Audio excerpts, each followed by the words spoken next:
চাষা ধান লাগাচ্ছেন? ধান লাগাচ্ছি। ধান লাগাইনি কেমন হচ্ছে এবার? ধান লাগাইনি তো ভালোই হচ্ছে বেটা। এই জমি তো পাট ছিল, এই জমি পাট ছিল। পাট বেশি লাভ কিরাম হইলো? পাট বেশিবার গুটে গেল বাবু। তাই? হ্যাঁ। তার মানে কেমন কি? তার মানে পাটের এবারটা খরচ। হ্যাঁ বুঝতে হবে ৯,০০০ ১৮,০০০ টাকা নিচ্ছে। আচ্ছা। খরচ হতে গাড়ি ভাড়া বুঝলো। হ্যাঁ এইসব ভাবে গৃহস্থতে এবার তো খুব বিরাট পাটের দামও তো ভালো। পাটের দাম কই ভালো। ৩,২৫০ টাকা পাটের দাম কান্দাকের হইলো ভালো। ধান লাগালি ধান নাই লাগবে। পাটালারা খাওয়া দাওয়া আগে বসে আছে। কি বললেন, কি তুলি? কিস্তি তুলি। কিস্তি তুলি ধান লাগাচ্ছেন? হ্যাঁ কিস্তি দিয়ে ধান লাগাচ্ছি। পাটের জায়গা শেষ? পাটের টাকা শেষ। কাপড় আসছে না বড় তো মাইরি ধরে বাড়িতে বাড়িতে দেওয়া হয়। তাই? আর পাটালারা ব্যাপারে খালি তাড়ি বেড়াচ্ছে। আহা, কেন?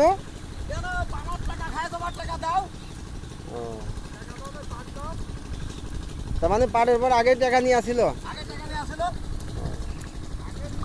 আচ্ছা যাই হোক, ধান লাগা এখন উঠেন, তারপরে আবার আস্তে আস্তে শোধ যাবে, সমস্যা নাই।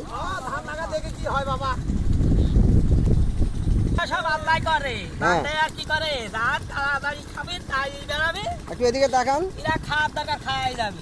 একটু এদিকে তাকা কথা বলেন। এখন নিজেরটা নিজে করে যাচ্ছে। হ্যাঁ চালু টালু খালু খাইলো। হ্যাঁ, এর তার কোনো বাধা বাধি না। হ্যাঁ। আর কি বলবো বাবা।